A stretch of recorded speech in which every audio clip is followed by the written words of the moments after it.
Welcome to Desert Wanderers, produced by Salt and Light Radio. If you're new here, we bridge the gap between you and the person in the pew next to you. I will be interviewing priests, religious, and laity in our local Boise diocese, asking questions that'll help you navigate your vocation and help build community wherever you are with whatever resources you may have. Let's build the city of God together.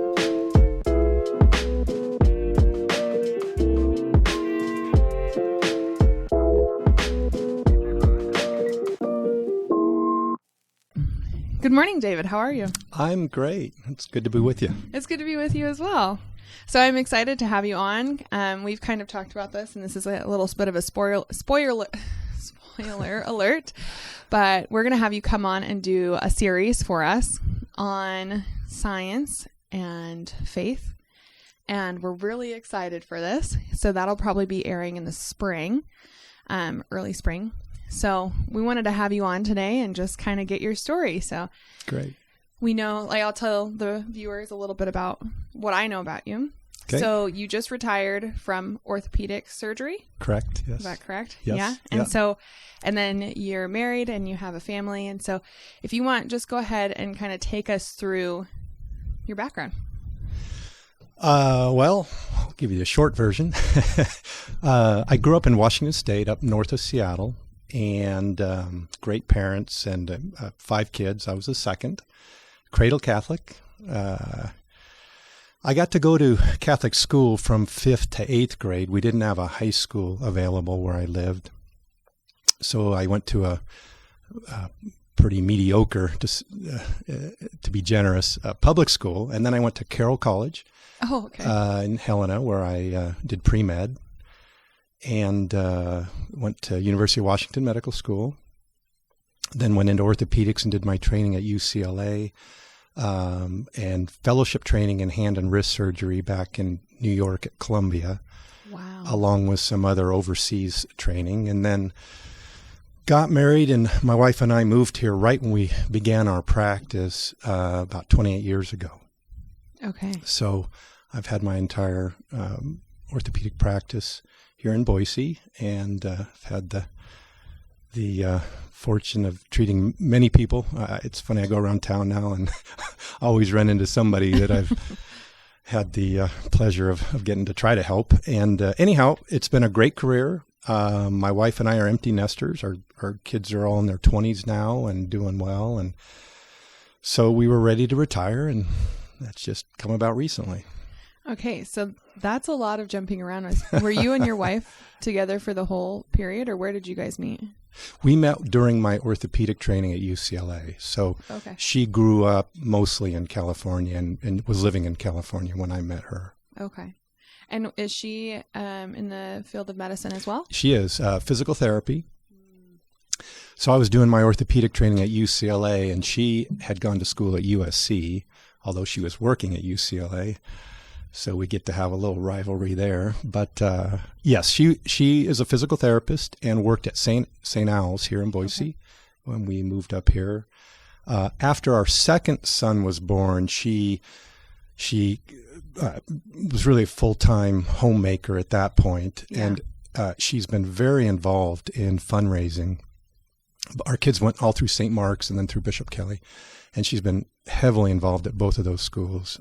She's currently on the foundation of Bishop Kelly. Oh, wow. But she's done a lot over the many years our kids were in school to help support those 2 schools. I was going to say, though, with you being an orthopedic surgeon, most of the time you're going to have to send your patients to physical therapy afterward. Is that correct? Or well, yes, but orthopedics has become very specialized or subspecialized. Mm-hmm. And so the type of therapy she did was mostly helping people recover after like hip and knee replacement surgery, which is more, especially when she was working, was in the hospital. It's become more outpatient now. Yeah. Where my field of hand and wrist and elbow, that was something she really didn't work on. So. Oh, dang it. You guys could have had a round practice. You used to have one side of the building, she had the other. It would have been perfect. Yes. No, that's awesome. So how many children do you have? We have 3 boys. 3 boys. Mm-hmm. Okay. How was it to raise 3 boys? Well, I guess we're a little philosophical on that. My wife likes to say it's got to be better than raising 3 girls, but maybe. There are different worries. Let's just say that with Yeah. boys, there are different worries, but More physical worries, yes, I would think. it's the risk-taking behavior. They like Yeah. to sort of prove their manliness once in a while and do some dumb things. So, that looks cool. I'm going to try that. hey, y'all, watch this. Yeah, I know. I'm the youngest and I had 2 older brothers, and they were much Okay. older than me, so I always Okay. wanted to be like them. So my dad always You were a was little like, bit like, yeah, my dad was always like, you were yeah. the third boy Yeah. that I never had, because I would be the one like trying to do whatever they were doing. Right. But, yeah, they were great. Yeah. My brothers did get me to jump off a bridge a couple times. So, the old saying, if your friends jump off a bridge, would you do it? Yeah, the you answer did. is yes. So That's funny. yeah. Okay. So the 3 kids, and then you put them through Catholic schools here in Boise. Mm-hmm. And then, so how, I know this is going to kind of go into what you want to do a series on, but Yeah. how does your faith been affecting maybe your work or how you approach education and science? Well, that'd be hard to say, Natalie. I think I try to live my faith not only in my work, but just in every day, and that I think that just goes to, trying to live a life that, the way Jesus preached, and trying to treat every human you meet, regardless of the situation, with dignity and respect and kindness. And, I think I did that in my work. I think most of my patients appreciated that from me,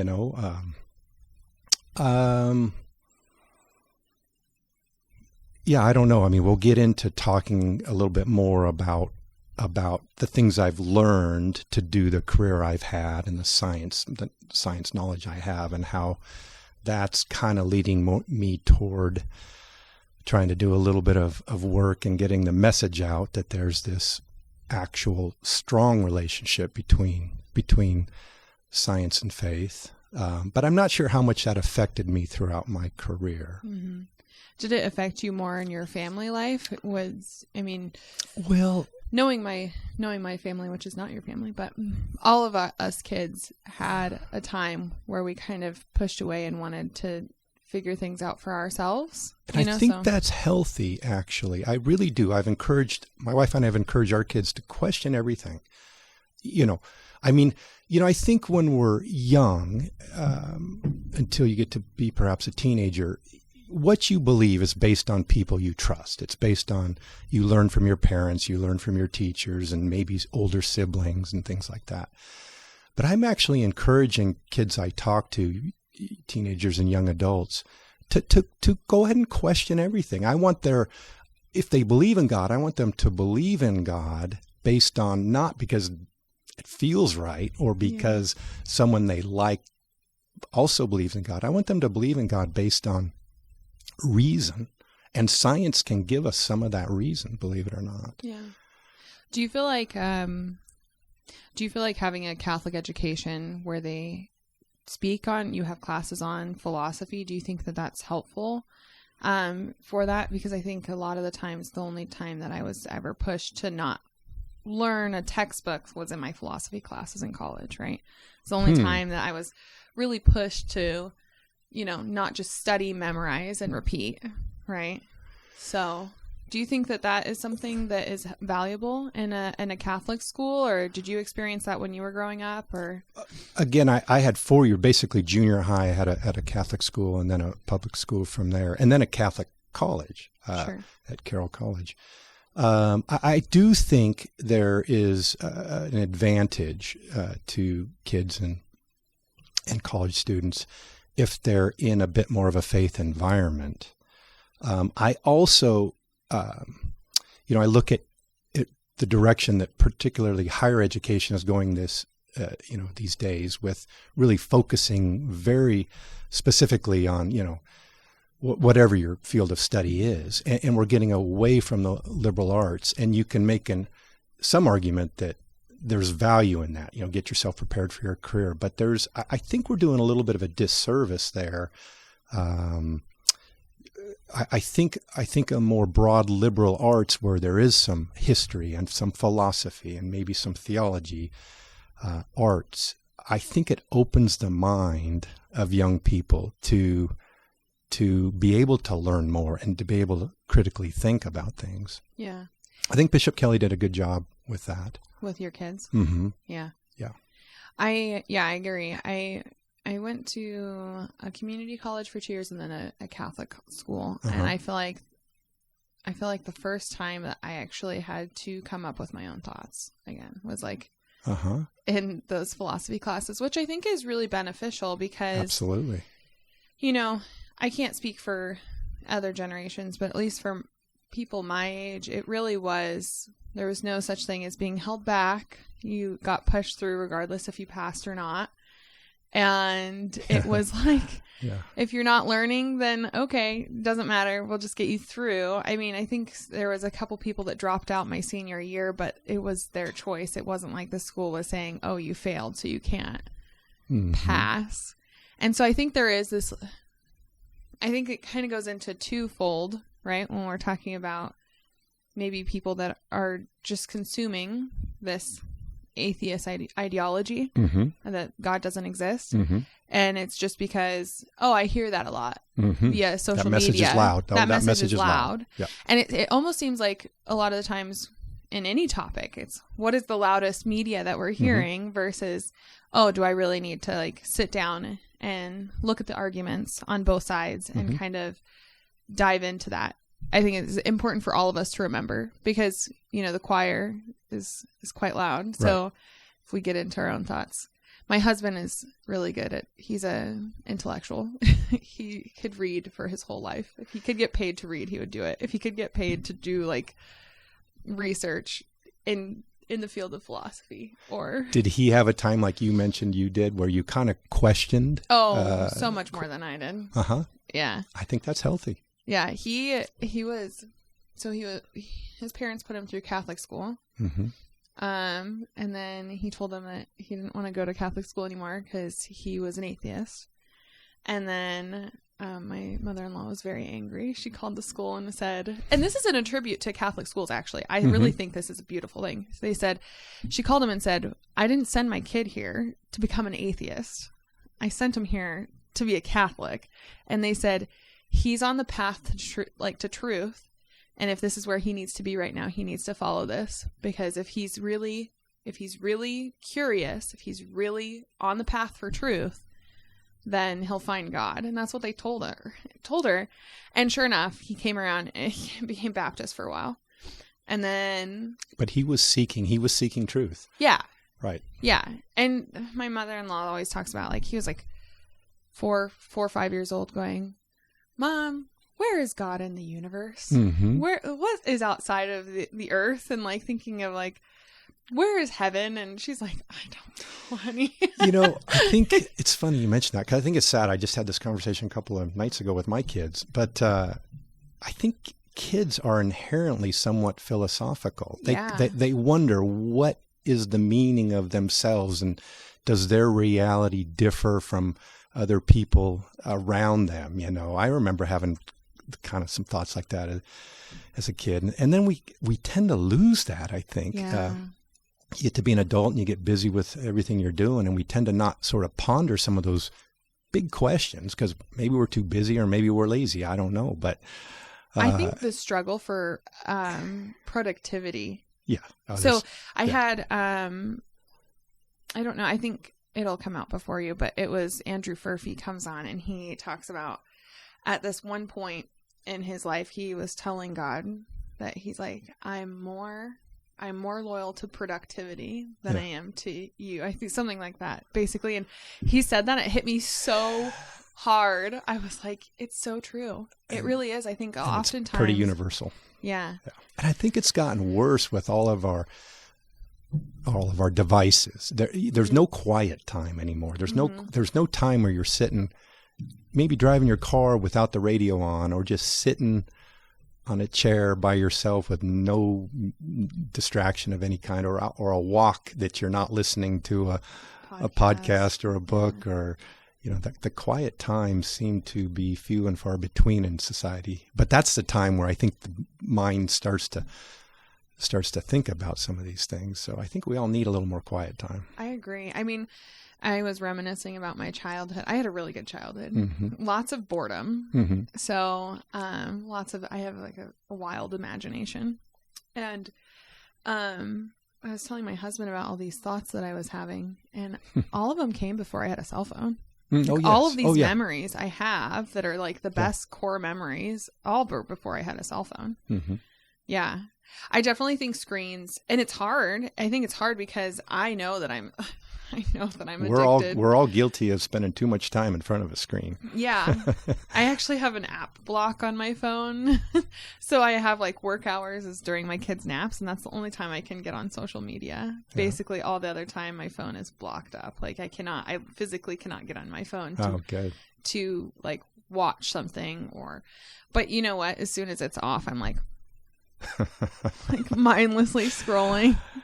Yeah. It can be addicting. I mean, the people who put out all the social media apps, there's some psychology, behind what they do to hook you into their views.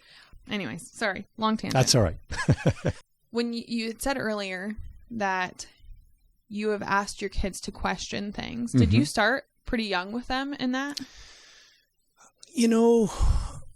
Yeah, I think we did. Our kids are about 5 years apart from the oldest to youngest. So, and we, they're all in sports and all the activities, but we tried to make a habit as best we could of always having a sit-down dinner at night. And that was when conversations took place with the whole family.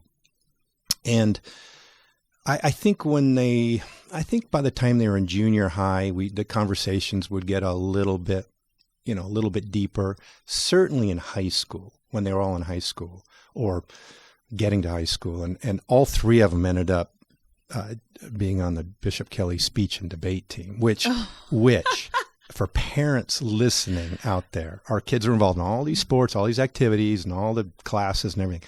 The very best thing I think you can have your son or daughter do in high school is join speech and debate. I think that will do more to prepare them for their future in so many ways than anything else they do.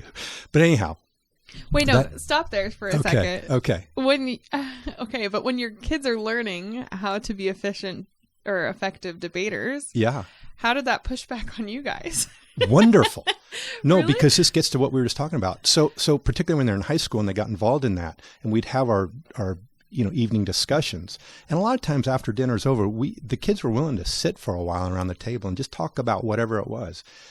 And because they were in speech and debate, they could argue either side of an argument. They had that ability to open their mind to just, regardless of what they actually believe themselves, they had that skill of being able to argue either side of an argument. Flexibility. Yeah.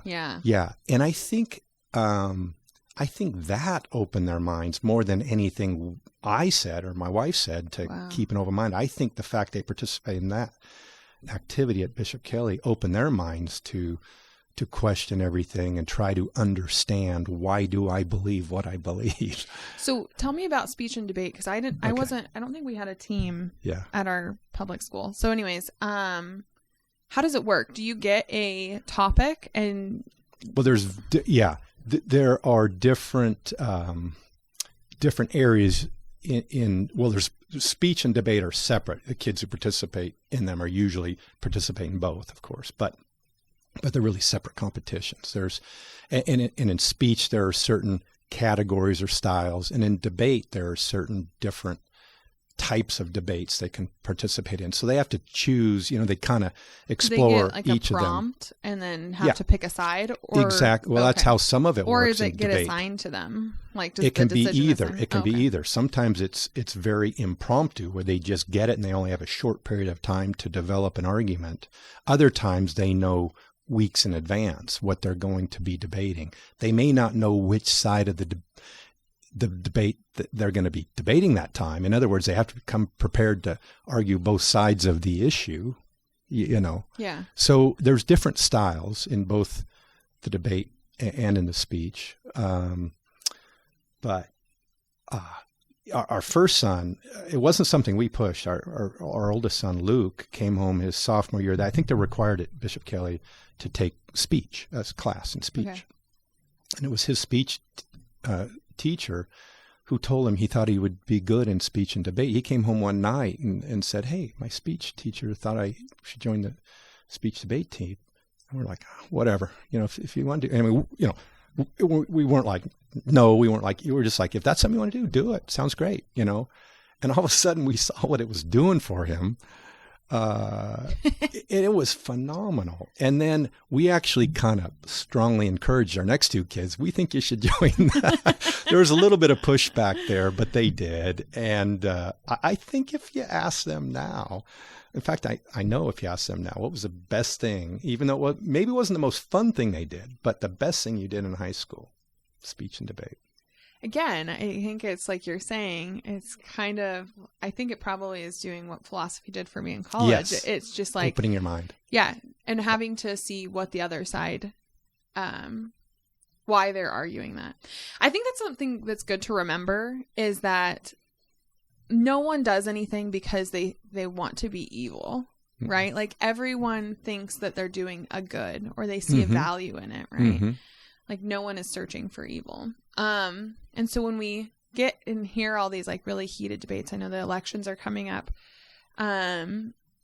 We have to step back and say, like, or I have to step back and say, okay, what's their point? So I guess an example would be, I think it was Michael Knowles was interviewing a gal, and she was advocating for abortion.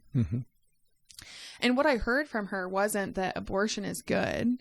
What I heard from her was like women need resources. And she was saying, but since there isn't any resources, we should offer abortion. Right. That was her argument. And it was like, I kind of understood, I guess it gave me a heart for her the longer I listened, because I was like, you're not evil. You're not like, you don't see this as an evil, even though it is. Right. But what you're advocating for is good. Yeah. And I think that that's really good. And my husband, again, he's the one that really pushes me a lot to actually think about things and think about both sides. Good. And to research both sides. And I know that it's uncomfortable. And he likes to play devil's advocate. He would have been great in speech and debate. I don't think he ever was, but he would have been really good at it. Yeah. Well, I strongly encourage, for any parents listening and your kids are going into high school, consider it. In a different way, we're like one of the most informed groups. If you really want to find the information, or if you're in this period of searching, you can find good arguments for both sides. You can also find bad arguments for both sides, but we are it's easy enough to type in to Google, give me the best arguments for this or that, and it's incredible. We have a virtual unlimited amount of knowledge at our fingertips, don't we? Yeah. The sad thing is you can't say the same thing about wisdom. And yeah. We don't talk about modern wisdom. We talk about ancient wisdom, right. Modern knowledge. But somehow I think the more knowledge we have at our fingertips, the less wise we are. Well, think about memory. I think they're doing studies on memory and how what was it called? I saw this video. Granted, it was a video. And they were talking about what they're calling what is it called? It's not brain fog, but it's basically like our brains are started, like the more time you spend on a screen, the more time your brain blocks out parts of its memory because it doesn't feel like it needs to use it. So yeah, I don't have the rest of the information on that, but I thought that was really interesting. Plus I could see that. I mean, how many phone numbers did you have memorized as a kid? Right. How many now? I think 2, mine and my wife's. Yeah. I don't know my kids. I have to I know. Pull it out of my phone. It took me 2 weeks to memorize my husband's. It was taking me forever. But you know what? At school when I was a kid, someone would be like, "Oh yeah, here's my number. Call me after school or whatever," and I could have it memorized and have it ready for it because you had to have it memorized. Or else you didn't see. I guess there was phone books, but still, you had to memorize stuff. Yeah.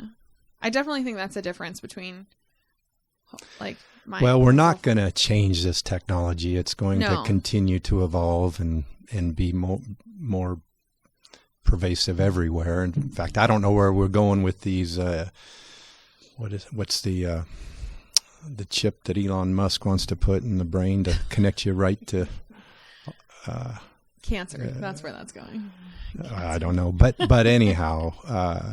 I actually heard recently that there are studies saying that wireless headphones that are connected to Bluetooth for like calling and stuff, that they're seeing an uprise, like a tick uprise or a tick in cancer in the ear.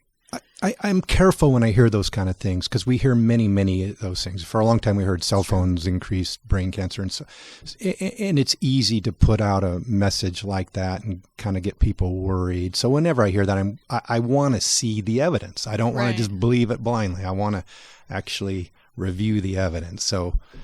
Yeah, you're probably not talking to the right person because I think everything is going to kill us. Our food, our cell phones, everything is just going to cause cancer and destroy our bodies. So, I'm kind of joking. Again, no, I know. And see, I'm a left brain analytical guy. I'm not a right brain kind of creative, emotional. I'm definitely the right brain. Yeah, and people are different. And I think. This message I would ultimately like to get out about the relationship between science and faith, that's going to be much more effective in left brain people. Right brain people trust their gut more than left brain people do, and I want that message to get to everybody, but I think it'll be a more effective message in people like myself, more analytical type people. Right. And I mean, when you're thinking about who your audience is going to be, oftentimes, I think part of you reflects into the audience, right? Mm-hmm.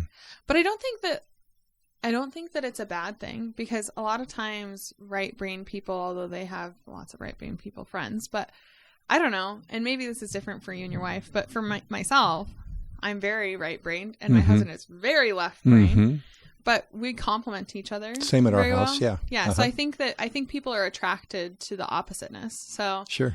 I think that as long as, we're getting the message out that if they attract, they're going to be attracted to people that are different. So yeah. Great. And I think that comes through. I mean, I am beyond blessed to have a husband that actually pushes me in my beliefs. So it's wonderful. Yeah, it's very good. It can be hard sometimes, especially when he gets into an argument streak, but he's good at it. He's good at it. Great. Yeah. Okay, so then what really motivated you? I know you've done a couple of talks with high school students at Bishop Kelly. Yep, it was just last spring to kind of. But what motivated you? Like, what was the start of the inkling of this thought to start talking about these topics? Well, so I'm concerned. I see a crisis in young people out there, and I think most of us see this crisis. I'm talking about teenagers and young adults, and it's really a crisis of sort of meaning and purpose in their lives. And we're seeing, data shows, we're seeing record numbers of people, young people, being treated for depression, anxiety, high levels of suicidal thoughts. And it really stems, I think, from this search for meaning and purpose in their lives. I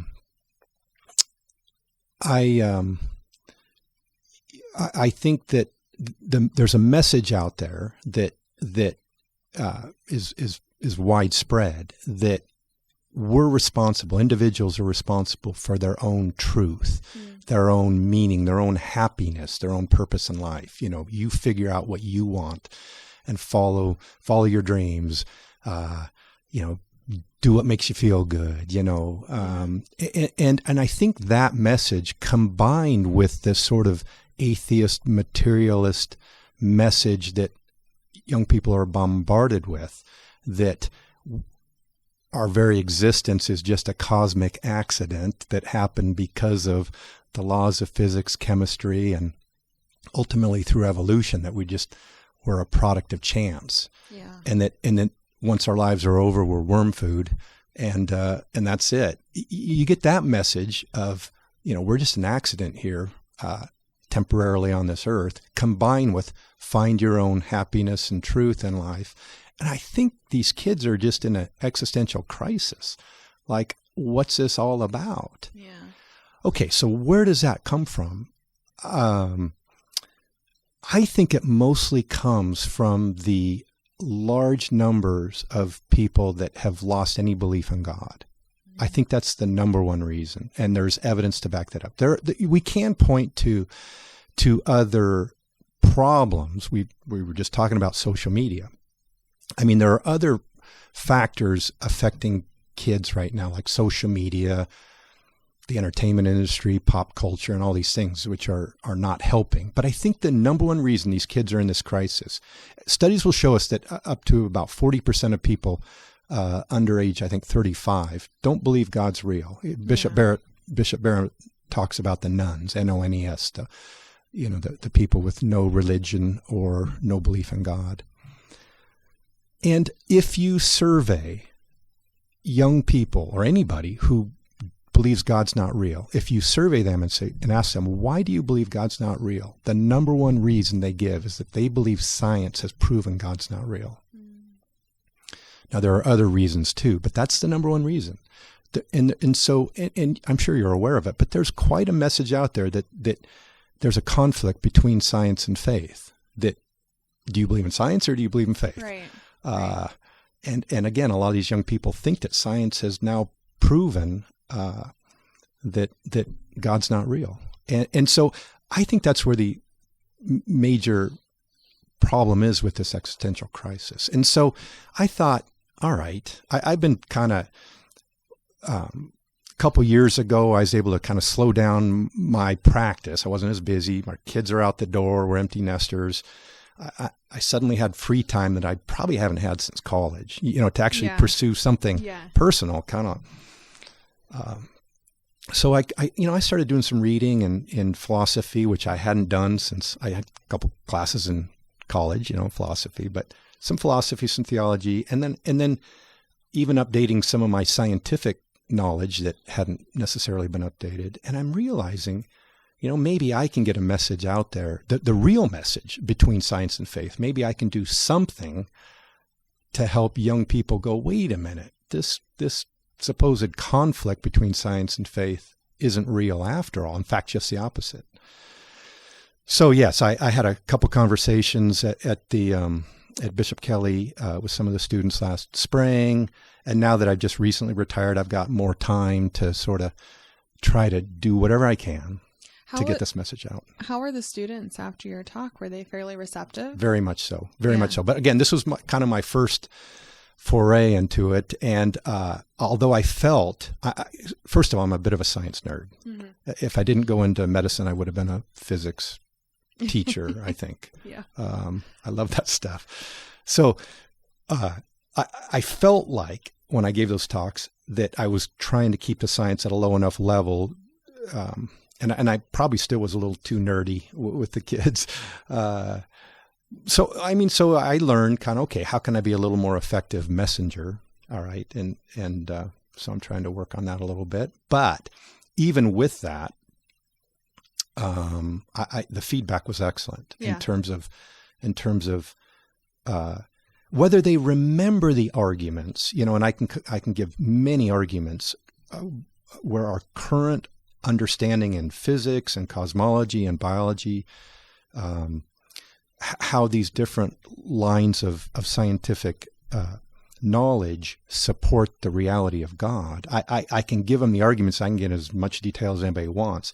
In the end, they may not remember the arguments. They might. Some of them might remember the arguments. But I hope that at least they'll remember, hey, this guy sounded like he knew what he was talking about. He seems like a credible guy. So I'm not going to believe this garbage that there's a conflict between science and faith anymore. When someone tells me I'm silly to have faith because of science, I'm not going to buy into that. That's my hope. Yeah.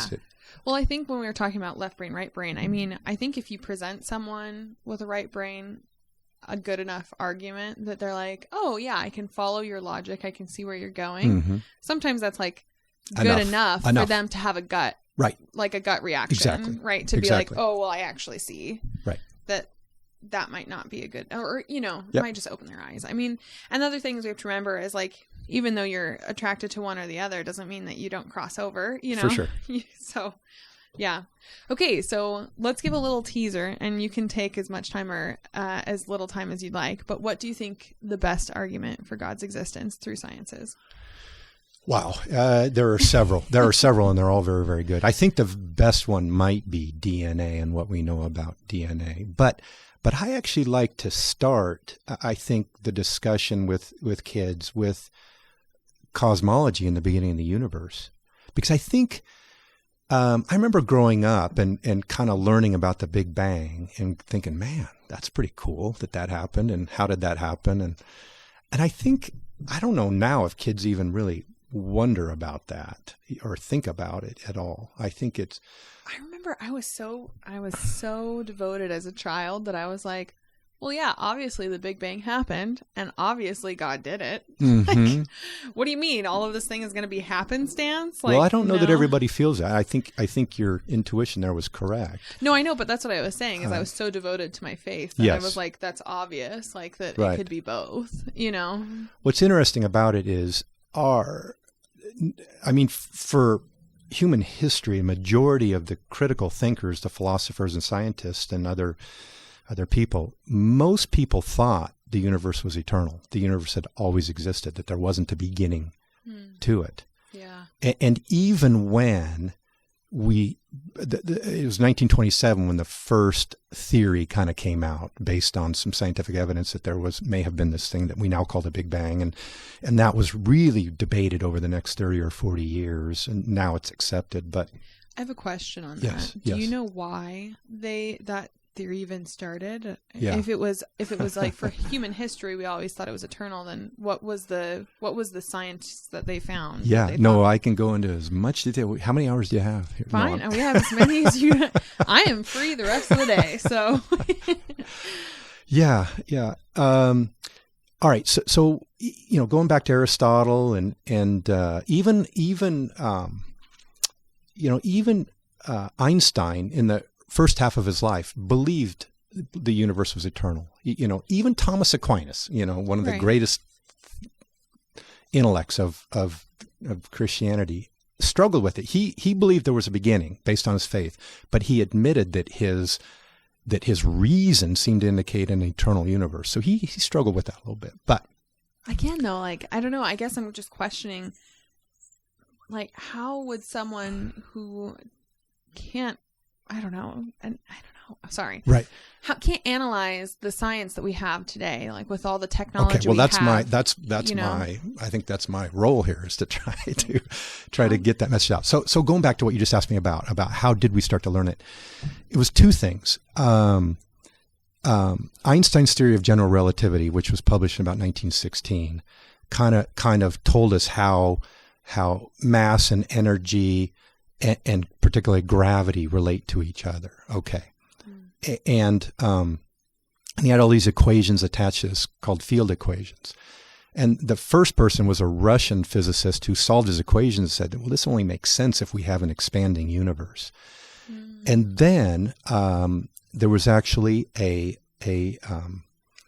Belgian physicist who was also a Catholic priest, Father Georges Lemaitre, who did the same thing. He made the same calculations with Einstein's theory of relativity, but he was also aware our telescopes to look out into space were improving in the early part of that last century.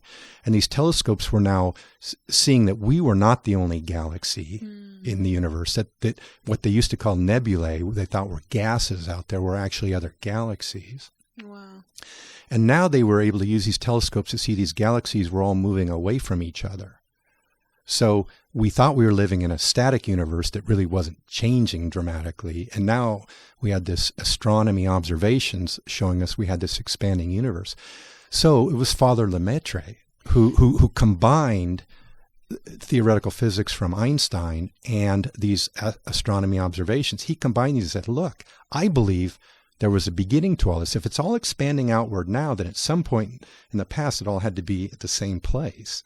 So he had two lines of science, two lines of reasoning telling him that. So he was the first to propose it. So my question is, when he says that, does it mean that like all of the galaxies were in together? one place and one time at Wow. one tiny little point called the singularity? Yes. It Whoa. blows our mind. It doesn't even make any sense, does it? I mean, do we even know how many galaxies are out there? Anywhere from 100 billion to maybe 400 billion. And our galaxy alone has at least 100 billion stars. So, yeah, the amount of matter, the amount of atoms that exist in this universe, it just blows your mind. And yet, at the Big Bang, they were all in one place at one time. That's insane. It's insane, right? It defies logic. It defies common sense. But the science tells us that. But then again, at the Big Bang, right? If we have all these galaxies, were there things colliding? And I don't know. You would think that they would have to be almost destructive. We don't truly understand the physics. Even the best, astrophysicists don't understand the very beginning. When it started, within split second after it started, we can make some calculations of what the physics were, as the universe began to expand, but not at the very, very beginning. That is still an open question. And so then,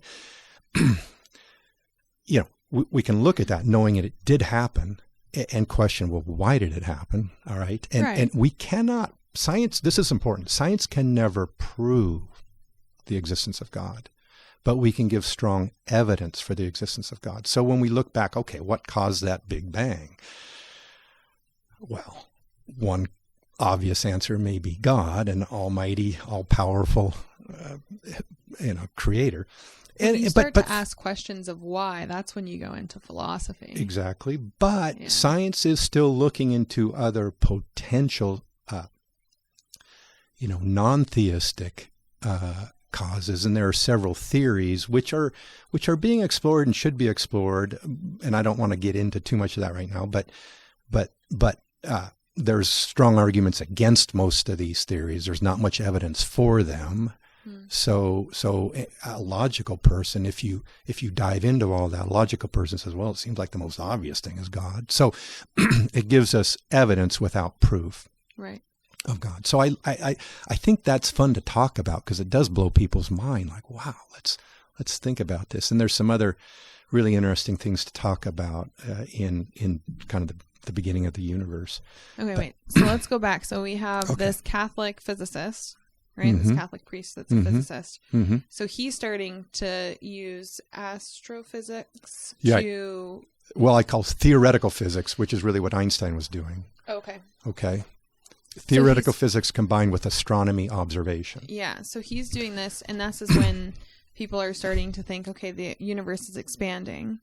Well, people were pretty skeptical at first when he proposed it. In fact, he initially didn't get much credit for proposing it. It was much later where he was recognized for. His paper was published in a Belgian journal and didn't get a lot of notoriety. And honestly, I think there was some skepticism because, again, most of the physicists at the time would have probably been atheists, or at least separated their science from their faith, and there was probably skepticism, like, hey, this Catholic priest over here is proposing a beginning of the universe. Is he just trying to justify his faith? So it didn't get wide press. There was probably some skepticism. A couple of years later, a man named Edwin Hubble. We've all heard of the Hubble telescope, space telescope, but he was working at one of these observatories in Southern California, and he was probably the principal guy making these observations about the expanding universe. And he was able to calculate how fast things were moving apart and how far they were from each other right now. So they were able to actually make some calculations about when it all began. And still people were very skeptical. Einstein didn't believe it at first. Einstein didn't believe it. In fact, there's a really interesting story. In 1927, right at the time where Father Lemaitre was proposing this, he rode in a taxi cab to a physics conference in Brussels. And he told Einstein about his theory. Einstein didn't believe it. And it was in 1933, was that 6 years later, Einstein visited the observatory in Southern California, saw for himself this expanding universe, and came out and he was blown away by it. He said it's the most amazing thing he'd ever seen. And then he started to, he got away from his belief that we had a static universe. Okay. So previously then we all thought that it was a static universe. Most people did. I mean, theists believe Genesis, right? That God created the heavens and the earth. Right. So not everyone believed it was static, but most scientists and philosophers did, yes. Okay, so how did that affect religion, I guess, as it came out? Why does it necessarily mean, if Great we question. go Great from question. static to expanding, why does that necessarily mean that? Well, no, that's a very good question. So again, this gets to philosophy. All right. Right. Sounds like you like philosophy, but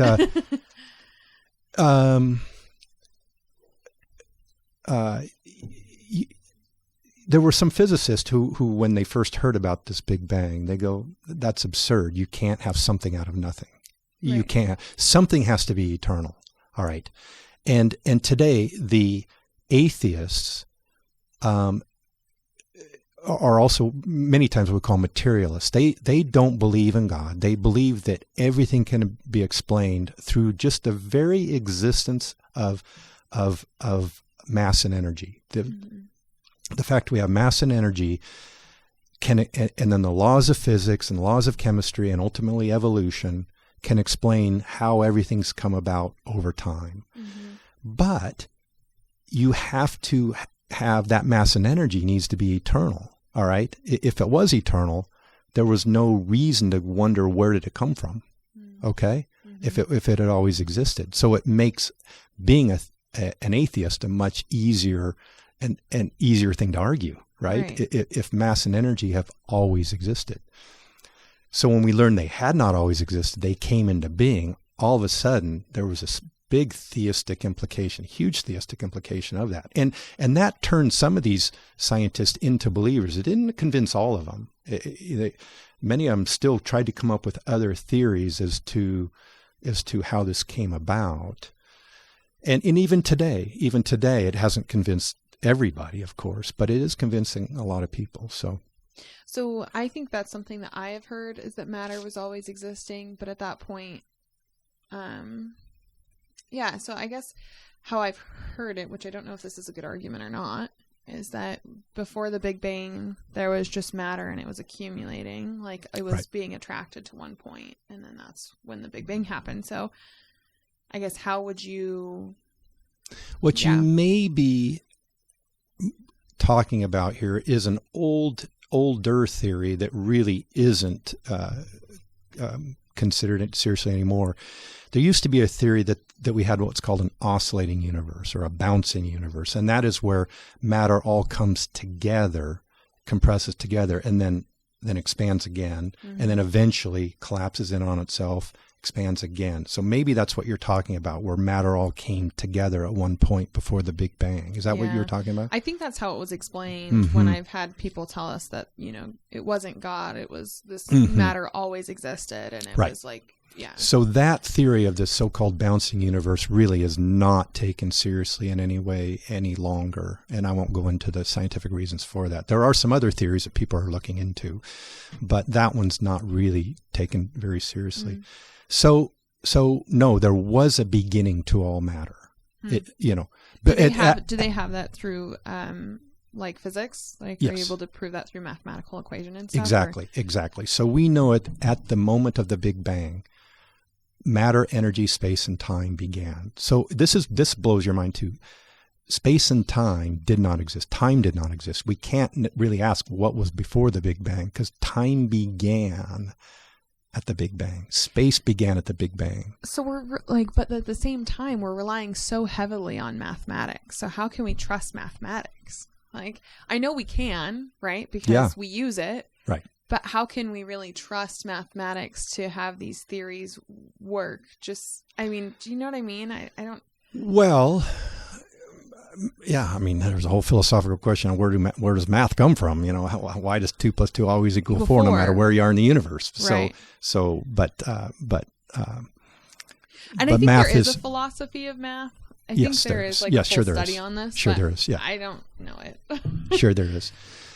No, I'm not sure I can answer your question very well. All I can say is that now there are multiple different scientific lines of evidence for the Big Bang, that the Big Bang was real, that there was a beginning to the universe.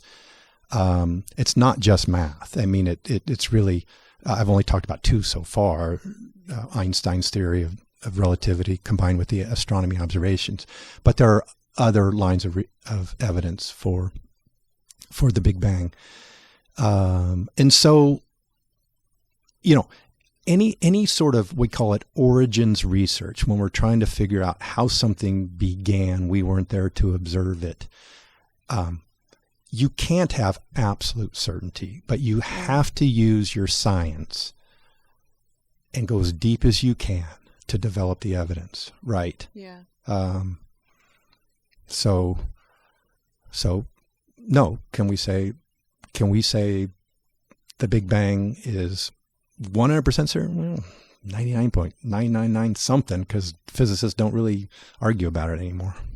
Okay, so, and I kind of cut you off, but you're saying that matter, time, and space all came about at the moment of the Big Bang. Okay, but then that totally debunks a lot of atheists on materialism, right? Of course it does, yes. Because space, if you don't have space, you can't have matter. Right. You're exactly right. So how do people still believe in this then? Like, how do you, and you had previously stated last time we talked that a lot of people, a lot of scientists that are studying these are actually becoming believers. Yes. So the science is pushing them to believe in God. So I guess that's fair. So the people that know about it are like, wow. Well, what's interesting, we said earlier how we're seeing a record number of young people who don't believe God's real, but the actual opposite trend is occurring among young scientists. More and more young scientists under the age of 35 do believe God's real. And it's some of these lines, it's the Big Bang, it's some of the other arguments I want, or the lines of evidence I want to bring up that young scientists know about is luckily helping them be believers, right?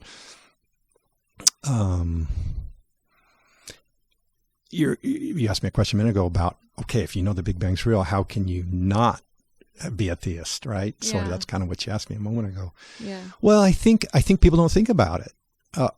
They either don't think about it, and so we need to get the message out to make them think about it, or they are deeply scientific and they're one of these people who want to pursue some of these other theories, which I just said a minute ago, don't have strong evidence for and have good, pretty strong scientific arguments against, but still are possibilities for explaining the origin of the universe without a creator.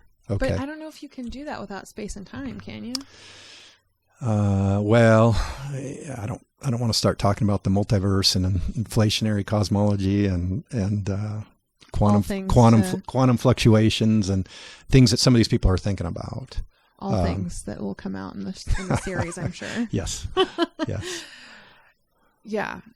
All That's right. Okay. Well, but you're bringing it up, so I'm thinking about it. I'll wait. We'll listen to your episodes. Very good. Okay. So you think, space and time would be a hard argument against if you don't have space and time. And I think that it's generally accepted something can't come out of nothing. And I probably didn't finish my thoughts a moment ago, but that's right. So something has to be eternal. Nothing comes from nothing, right? Something can't come from nothing. And that's philosophy. But, there has to be a prime mover, Have you ever thought, so this is a video my husband watched a couple years ago. We were engaged still. And he goes, the question was, why not nothing? Yeah. Why is there something rather than nothing? Yeah. So, right. But they didn't actually pose it that. They said, why not nothing? Why, why aren't... That's a great philosophical question. It was too much for my brain. Right. Right. I was really struggling. My brain was going, I don't know how to take this. But even just because there is something, the idea of nothing is kind of like, that's right. To be honest, I don't know if we can actually ever experience nothing. Like as humans. I don't think we can ever if we're a Christian, right? There's never going to be a time where we'll actually experience nothing. Which is that's correct. Kind of mind blowing. That's what we believe. That's correct.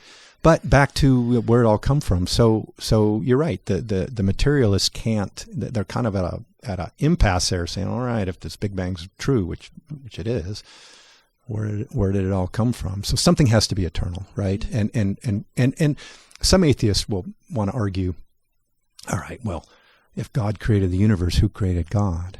Right. And that's not our belief. We believe God is eternal. Something has to be eternal. Something has to be eternal, and we believe that's God. Yeah.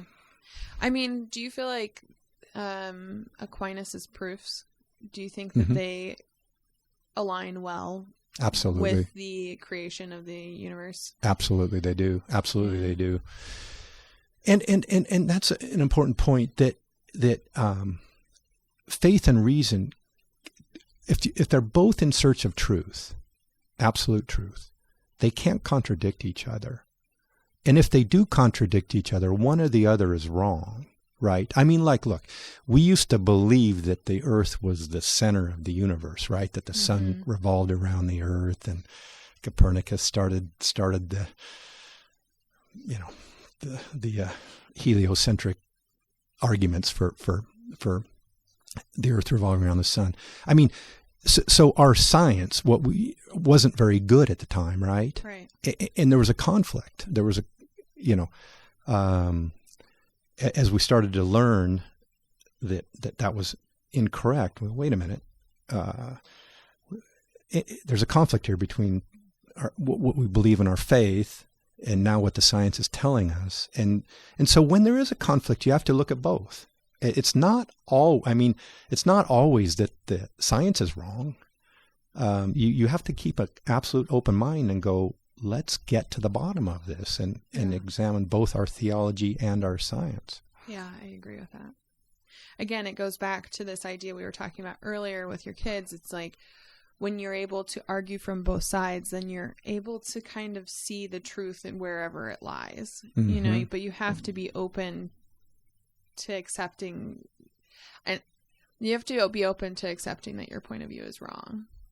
I think to be a good researcher or like a good scientist, you have to be open that your theory could be wrong. And when I'm talking to kids and trying to give them the talks I want to give them, I say, this is what we know now, but keep an open mind. Don't close your mind to more developments in science and more knowledge in science. And that's not just true for faith. That's almost true for any of your core beliefs. I think we all live our life sort of making decisions mostly because of our core beliefs directing us. And sometimes our core beliefs in our life do change based on more evidence, and so I encourage everyone to keep an open mind and keep learning. Well, I also think that it can just be, again, we're living in a time period where our whole country is divided. Mm-hmm. Parts of our church are divided. Mm-hmm. And we're not living in a place where people can actually have discussions. Mm-hmm. And I'm not saying I'm the best at this. I'm not. I'm really not. But again, it was the moment for me that I think stuck out in my head is when I actually listened. Like I actually opened my ears. I could finally see the other side of the abortion debate, right? Mm-hmm, mm-hmm. And my husband actually, he's been saying this basically since we met. He doesn't like that debate because he's like, no one's listening. So it's not going anywhere because no one's listening. Mm-hmm. Everyone's ears are closed. They've already made their decision they've already made their bed and they're lying in it. Right. So, but I think that was the first time I had the ears to listen and hear what they were saying, even though I still disagree with them. Mm-hmm. And I don't think they make very good points, but I see the heart. And I think that goes into what we're saying now about science too. Is like, Absolutely. You can't make your bed and lie on it. Right. If it's the truth, you should come out victorious in the end. Right. That's right. That's right. Yeah. it's silly, but there's a line from the Rings of Power, the new Lord of the Rings series. Anyways, and you can have whatever opinion you want on this. It's kind of, some people love it, some people hate it. But there's this one line in the first season, and it says, sometimes you always have to follow the light. And then the little girl, Gladriel, she goes, well, when I look at the water, the light is just as reflected in the water, which is the darkness. That how do I know which one's which? And her brother says, sometimes you have to go into the darkness to really see the true light. Yeah. So that's deep. Yeah, it is deep. Yeah. So it's kind of the same thing. Sometimes it is. you have to journey to the other side to see what the real light is, right? And I think we can do that in our faith. We can Absolutely. do that in science. We can do that in any real opinion that we have. Keep your mind open. Keep it open to new knowledge, new evidence, other people's opinions. Do you think people are just scared of change? I think I am. I think I'm sometimes fearful of change or fearful of being. Yeah, I think some people are. I think this. I think we're not as open to respectful discussion, debate as we used to be. I think society's devolved a little bit there. Mm-hmm. And I think there are reasons. I think social media is a big reason for that. I think our media is partly to blame for that as well. Where do you think it's just because of algorithms and feeding people? Yeah, I do. I think right. So when it comes to the media, they want you to get hooked. They want to get you fired up, don't they? So many of us, I think, are open-minded and respectful of anyone's opinion and willing to discuss it, but they want to focus on the extremes of whatever the debate is and get people really all fired up, and so that's really unfortunate. Yeah, sometimes I think we, and this is again going away from science, but sometimes I think when it comes to our views on things, I've noticed this about myself recently, is sometimes you think so much about the view, you forget about the person, right? So, for example, this is something that I've changed my mind on since my husband started working in immigration. Mm-hmm. There's a lot of problems in immigration. I think we can all agree with that. Oh, yeah. And I think that the only thing we really need is full immigration reform for our laws. But sometimes when we're thinking about all the laws, we forget the people, and it's, my husband works in a lot of asylum cases, and there's lots of criteria, and hopefully I can get him on because he would be really good to explain all this. But one of the things that I always forget is he comes home and he'll be like kind of depressed, and he'll be like, yeah, I just had someone tell me their whole story about how their family has been split up, murdered, and they're escaping, and they've been living in, the slums, and they're trying to, do all these things to just get out of their situation. Yeah. Because they're just trying to survive. And I think when it comes to immigration, sometimes we forget about the people that are actually going through that, and what kind of terrors are still out in the world. Absolutely. Evil exists, it does exist. It's a minority of people. Unfortunately, it exists out there, doesn't it? Yeah, it does. That's an interesting question, is when you said that science was the best reason for people denying God's existence, I would say... No, I wouldn't say that. Actually, I wouldn't say that. I maybe if saying, I did, I think I misquoted you. You said it's the number one reason when the nuns... That's correct. Actually, that is correct. They say that science is correct. Is right. Yes. But I would think the problem of evil would be much harder. It's number two. No, it's number two. Okay. The problem of evil, suffering, death. Yeah. Natural disasters, all these things which if you go through it, you go, why would God allow that? Yeah. So that's a very valid reason that, creates a lot of, but yeah, evil, suffering, does turn a lot of people away from God, but it's not the number one reason. If you ask in surveys, these are Pew surveys, the number one reason that people say they don't believe in God is not because of that. It's because of science. Well, I think it makes sense that that's number one, because if you think about it, if you're going through school and you're getting taught all this stuff, right? You're not thinking of the problem of evil because you're not even giving God cadence, I guess, at that point. You're not giving him a possibility. And then that's probably why it's number 2, is because then if you ever did give a thought, then you would think about the problem of evil, right? Mm-hmm. Yeah. Yeah.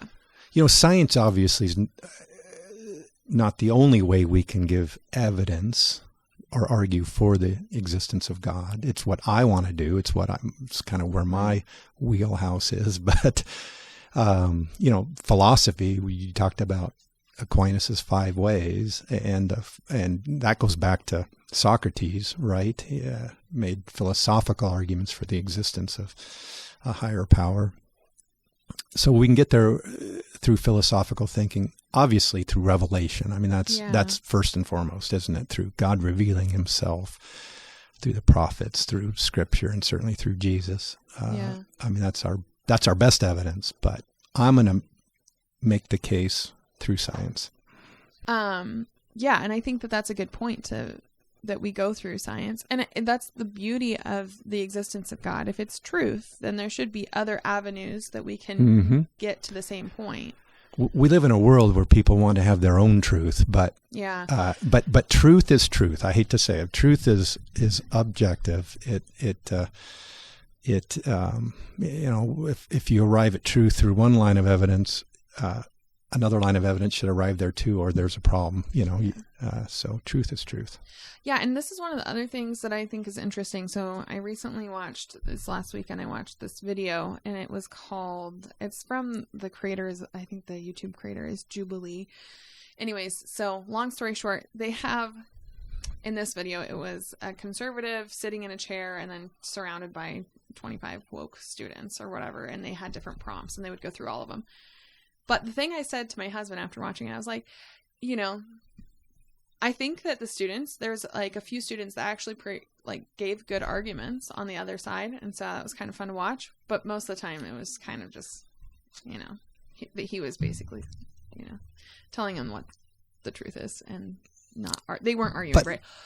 But the one thing I wanted to say about this is I said, the best argument is not any of these prompts. Like nothing that we talk about in a political sphere actually makes any sense until we determine that there is an objective truth. Yes. Because until we can convince people of that, and it shouldn't, I don't know, there's objective truth, but until we can get our student population or our young people or people to believe that there is one kind of truth, that there is a true thing, like math, or something, right?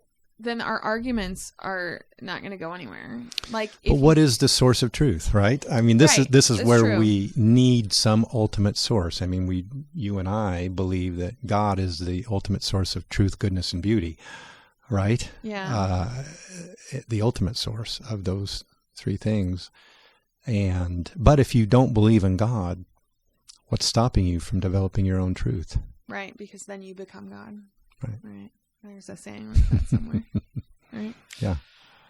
Yeah, I mean, I think that's the hard thing when we when I watch things or talk to people. It's the idea that, oh yeah, that could be true for you. Oh, maybe this is an unpopular opinion, but I hate when people say, oh, I love that for you.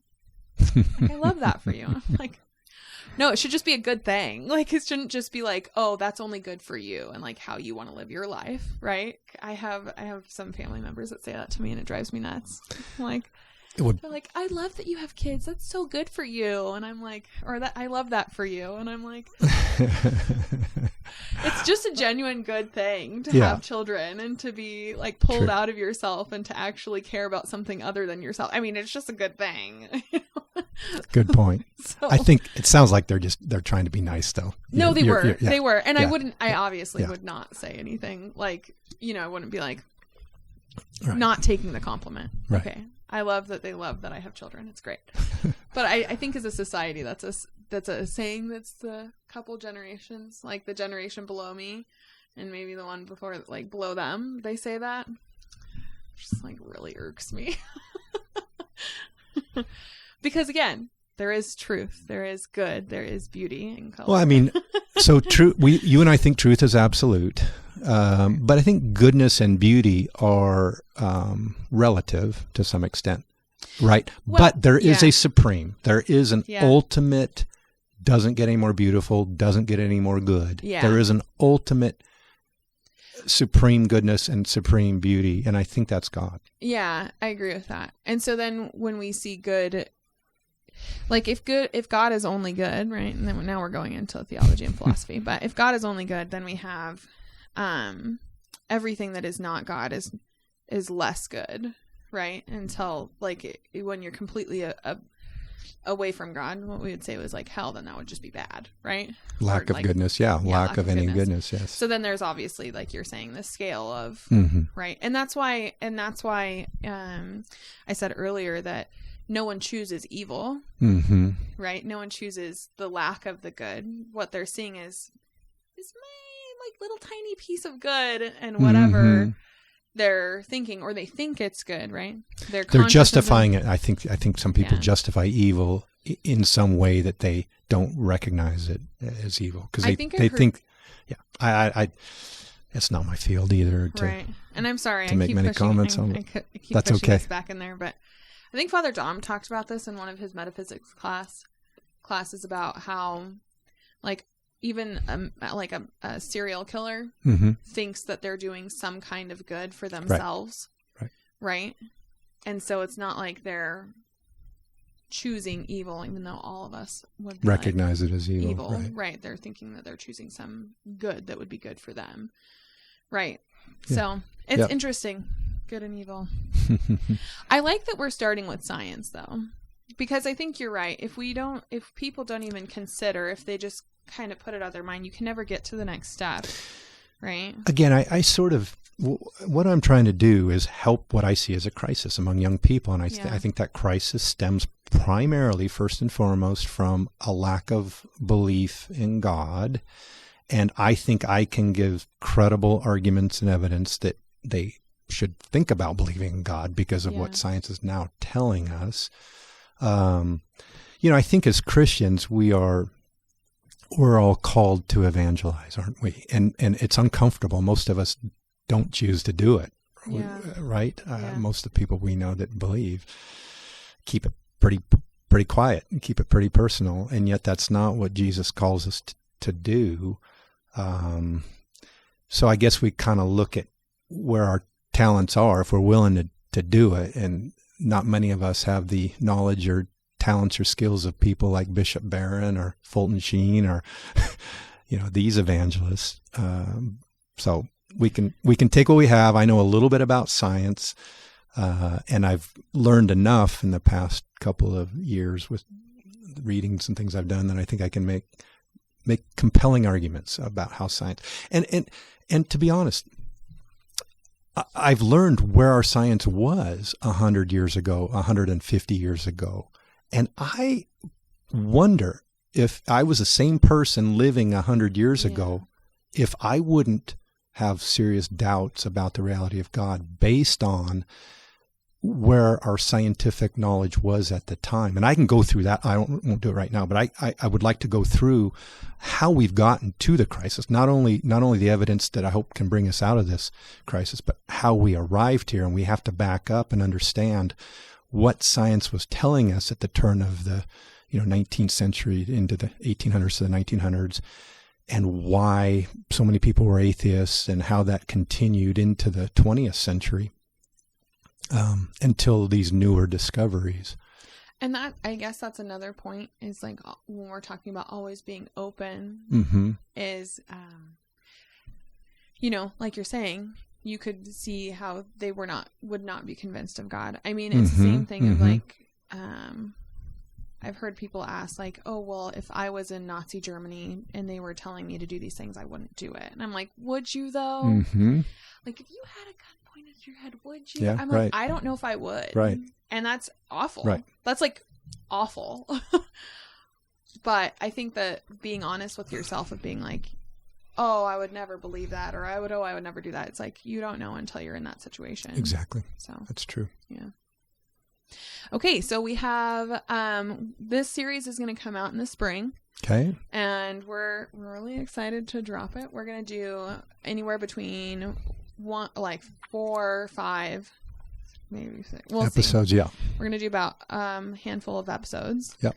And then they're going to go through, we've kind of talked about this. We're going to have you go kind of into an introduction and then a history. And then from the history, we'll go into the different arguments. Arguments and avenues that you can approach. Excellent. Approach the topic. So I'm really excited to have you on. I'm extremely excited. I don't know if you're going to get into it in one of your talks, but you talked about the science of the soul. Right? The scientific evidence for the soul. And I don't know if we'll get into that in this series or the next one, but I'm really excited to hear about that one. I think there's lots of really cool stuff to talk about. There really is, especially for science nerds like myself. Yeah. There's some cool stuff to learn about and talk about. Well, and you know, what's fun is when you're mixing topics like this, you know, where it's faith and science, I think they just become even more interesting. You get a larger, like a broader view, and you can kind of put ideas together, and I think that becomes a beautiful and entertaining thing to watch. So I'm really, really excited. Well, thanks for the opportunity. I'm impressed with what you guys are doing here. So keep up the good work. Thank you. In that case, I think this is a good place to wrap up. All right. Well, I've appreciated this very much. Yeah, me too. Great. Thank you.